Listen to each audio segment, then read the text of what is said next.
Hello, this is the luckiest maths teacher in the world. Thank you so much for tuning in to this video in which we will review what you learned about equations in Year 7.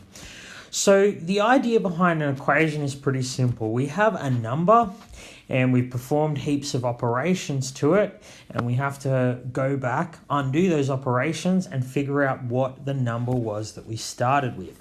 So let's look at an example, an easy one. 2x plus 1 equals 7. So what we've done is we've taken an unknown number which we've called x. Wouldn't matter if I called it a, b, c, theta, whatever. Doesn't matter. So we've taken this number and we've performed some operations to it and we've arrived at an answer of 7. So in this case, I've taken my unknown number, I've times it by 2, because 2x means 2 times x. If the operation's not written, we assume it's times. So we've taken the number times by 2, then we've added 1 to arrive at our answer of 7. Now it's important that we know that we've done things in that order. We times it by 2 first, then added 1. We know that because of BODMAS, because in BODMAS, or BIDMAS, whatever you want to call it, multiplication comes before addition. So what we want to do is we want to find out the value of x. We want to find out what number we started with that we times by 2, then added 1 to get 7. So think of it like when you're getting dressed and undressed. You know, in the morning you'll put on your shirt and you'll put on your jumper, right? If you want to get undressed, you have to do things in the opposite order. If you are wearing a shirt and a jumper, to get undressed, you have to take off your jumper first, then you have to take off your shirt. You have to do it in the opposite order. And so it is with the unknown number when we're solving equations. We times by 2 and then added 1. But when we're solving, when we're undoing these operations, we have to do things in the opposite order. We do things in the opposite order to BIDMAS. So actually to find x, I'm going to first undo adding one part by subtracting 1. So if I subtract 1, then I will undo adding 1, because addition and subtraction undo each other. They're inverse operations. Take a number like 7, if you add 3 and then subtract 3, you're back where you started. If you minus 10 from a number, then add 10, you're back to where you started. And that's what I want. I want to go back to where I started, back to the number I started with. So I'm going to subtract 1 from the left-hand side of the equation. But what I do to one side of the equation, I must do to the other. So if I subtract 1 from the left-hand side, I must also subtract 1 from the right-hand side. So plus 1 and minus 1 cancel each other out. They undo each other. So I'm left with 2x equals 7 minus 1, which is 6. So this is 2 times x, so the way I undo timesing is dividing. So I'm going to divide this side by 2. Again, what I do to the left-hand side, I must also do to the right-hand side. So 2x divided 2 is just x. I'm back with the number that I started with. 6 divided by 2 is 3.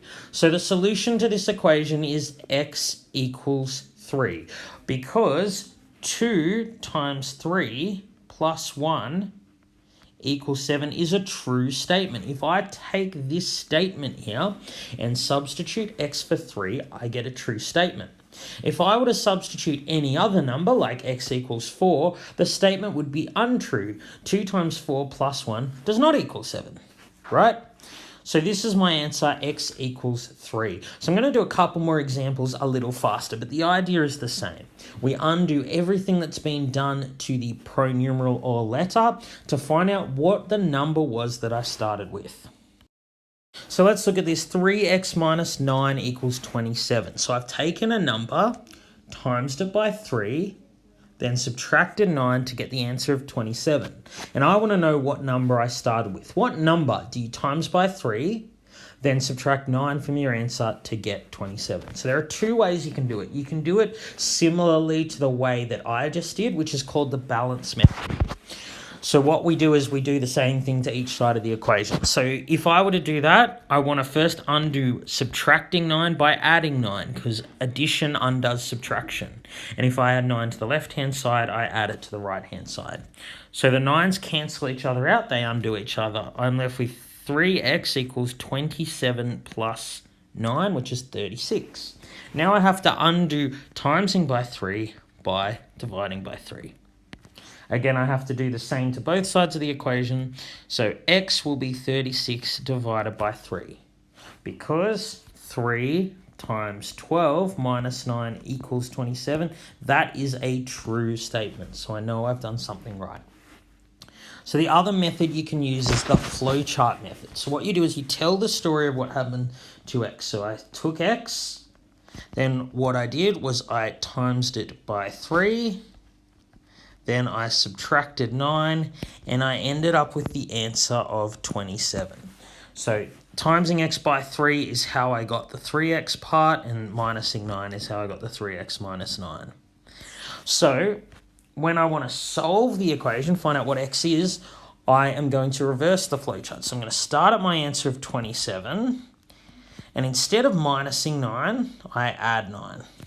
So 27 plus 9, of course, gives us 36. Now, to go through the second part of the flowchart, instead of timesing by 3, I do the opposite. I divide by 3. So if I went this way, I times by 3. So this way, I have to do the opposite, divide by 3. So 36 divided by 3, of course, gives us 12. And my solution is x equals 12. You can see I got the same answer from either method. They're pretty much the same method. You can use whichever one is best for you. All right, thank you for watching this video. This has been the luckiest maths teacher in the world. Have a great day.